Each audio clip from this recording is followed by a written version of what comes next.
कोई भी देश ने अपनी चिति पर चलना है, अपने संस्कृति के आधार पर आगे बढ़ना है, आत्मसम्मान के साथ बढ़ना है, तो वो देश का प्रशासन अपनी भाषाओं में हो, वो बहुत जरूरी है।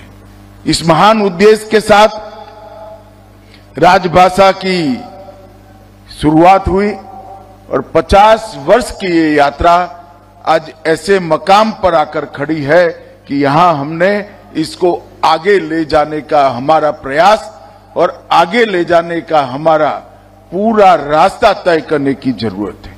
संघर्ष, साधना और संकल्प, ये तीनों के आधार पर ये 50 साल की यात्रा को हमने आज समाप्त किया है।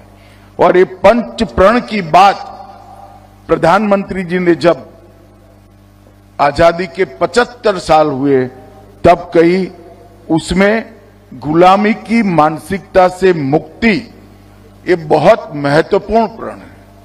और जब तक व्यक्ति अपनी भाषा का गौरव नहीं करता, अपनी अभिव्यक्ति अपनी भाषा में नहीं करता, अपनी सोच, विश्लेषण और निर्णय करने की क्षमता को अपनी भाषा में नहीं गढ़ता, हम गुलामी की भाषा से, गुलामी की मानसिकता से मुक्त नहीं हो सकते। कोई भी भाषा का विरोध नहीं है, किसी भी विदेशी भाषा का विरोध नहीं करना चाहिए, परंतु आग्रह हमारी भाषा को महिमा मंडित करने का होना चाहिए, आग्रह हमारी भाषा को बोलने का होना चाहिए, हमारी भाषा में सोचने का करना चाहिए।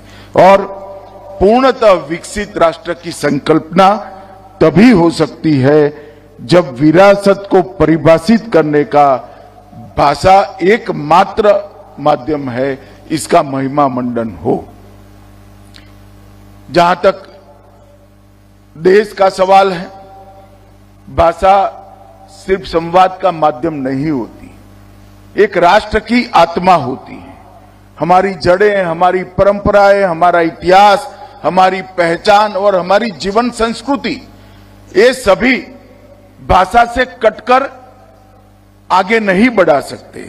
और भाषाओं को जीवंत रखना भी इतना जरूरी है और भाषाओं को समृद्ध करना भी इतना जरूरी है। ये सभी प्रयास हमने आने वाले दिनों में सभी भारतीय भाषाओं पर के लिए और विशेषकर राजभाषा के लिए करने चाहिए।